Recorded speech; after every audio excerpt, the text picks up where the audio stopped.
Hello everyone, my name is doctor Razak. I am from Mumbai Maharashtra. आज मैं आप लोगों के साथ में अपनी लाइफ का एक्सपीरियंस शेयर करना चाहता हूँ।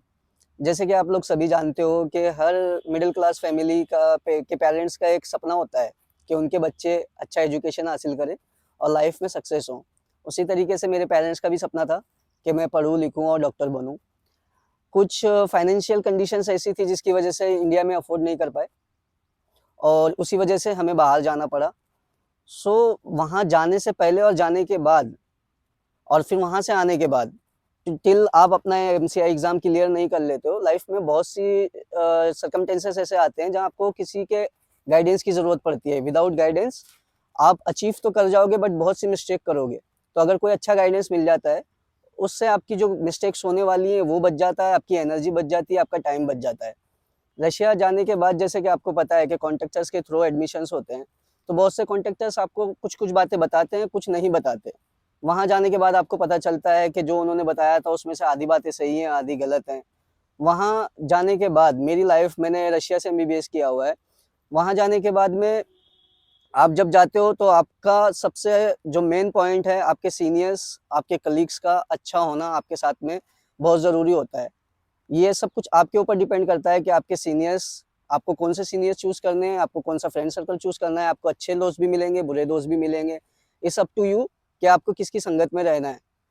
बहुत से लोग आपको बिगाड़ने की भी कोशिश करेंगे और बहुत से लोग आपको सही गाइड भी देंगे। तो आपको देखना है कि आपके माँ-बाप ने आपको किस लिए भेजा है। अगर आप ये चीज़ ध्यान में रखते हो कि मेरे माँ-बाप ने मुझे पढ़ाई के लिए भेजा है और मुझे उनके सपने पूरे करने हैं, तो आपको पढ़ाई के साथ-साथ एन्जॉयमेंट करिए, बट एन्जॉयमेंट की एक लिमिट होती है, उस लिमिट तक आप एन्जॉयमेंट करके पढ़ाई भी कर सकते हैं और उनके सपनों को पूरा भी कर सकते हैं। स्टार्टिंग के फेज़ में 3rd ईयर तक तो हमें यही समझ में नहीं आता था कि हमें क्या करना है, क्या नहीं करना है। जो एमसीआई का एग्ज़ाम होता है, उस एग्ज़ाम्स को लेके बहुत से लोग परेशान होते हैं। तो हमारे सीनियर्स ने हमसे यही कहा था कि ठीक है, आप यहाँ पढ़ाई करिए, यहाँ जाने के बाद आपको कोचिंग लेनी होगी, कोचिंग्स के थ्रू आप क्लियर कर जाओगे। बट कुछ सीनियर्स जो हमें गाइड किए हैं, उन्होंने already MCI exam first attempt में पास किया। दे गाइडेड अस कि आप वहाँ रहते-रहते भी एमसीआई की तैयारी कर सकते हो।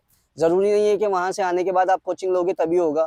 तो उनकी बातों को हमने ध्यान में रखते हुए वहाँ रहते-रहते ऑनलाइन ऐप्स यूज़ किए और साथ में हमारी ऑफ़लाइन जो क्लासेस चलती थी, प्रैक्टिस चलती थी, उसका भी भरपूर यूज़ किया। वहाँ से डिग्री लेने के बाद जब हम दिल्ली आए, दिल्ली आने के बाद में Gautam Nagar is a hub of doctors, is a hub of medical students. वहाँ पे भी आपको अच्छे लोग भी मिलेंगे और बुरे लोग भी मिलेंगे। बट हर कोई अपनी लाइफ में बिज़ी होता है, किसी के पास इतना टाइम नहीं होता कि आपको फ्री टाइम निकाल के गाइड करे, क्योंकि हर किसी को अपनी कोचिंग्स लेनी होती हैं, हर किसी को अपना टाइम टेबल सेट करके एग्ज़ाम क्लियर करना होता है। और इन्हीं बीच के अंदर मैं जब स्टार्टिंग का मैंने अटेम्प्ट दिया तो मैं उतना ज़्यादा गाइडेंस नहीं था मेरे पास में कि मैं सही से प्रॉपर तरीके से प्रिपरेशन करूँ। मैंने कोचिंग्स भी ली, मैंने अपनी सेल्फ स्टडी भी करी, बट अनफॉर्चुनेटली मेरा फर्स्ट अटेम्प्ट में एग्ज़ाम क्लियर नहीं हुआ। मैं उस चीज़ को लेके डिप्रेशन में चला गया था थोड़ा बहुत कि मेरे साथ वाले पास हो गए और मैं अभी भी वहीं पे हूँ जहाँ पे था। और आप लोग अच्छे से जानते हैं कि ये हमारे इंडियन कल्चर है कि हमारे रिलेटिव्स, हमारे नेबर्स इस चीज़ को पॉइंट आउट करते हैं, टोंट मारते हैं, आपके पेरेंट्स को परेशान करते हैं, आपको परेशान करते हैं कि ये कुछ नहीं कर पाएगा, इससे ये नहीं हुआ, वो नहीं हुआ और 50 किस्म की बातें होती हैं। तो सारी चीज़ें सुनने-सुनने से आप ना डिमोटिवेट हो जाते हो। तो आपको इस कंडीशन में डिमोटिवेट नहीं होना है, आपको अपने करियर पे फ़ोकस करना है, आपको इन लोगों को आप जो आंसर देना है, आपकी सक्सेस से देना है। और सक्सेस से कैसे दोगे कि चलो ठीक है, आपसे जो गलती हो गई, वो गलती दोबारा रिपीट ना हो। और उसके लिए आपको फिर वापस से अपनी मेहनत कंटिन्यू करनी है। इसी बीच में अनफॉर्चुनेटली मेरी मुलाकात डॉक्टर रिज़वान से हुई, जो कि डॉगबस्टर के फाउंडर्स हैं और उनसे जब मेरी बात हुई तो we met like a normal friends, like a normal people.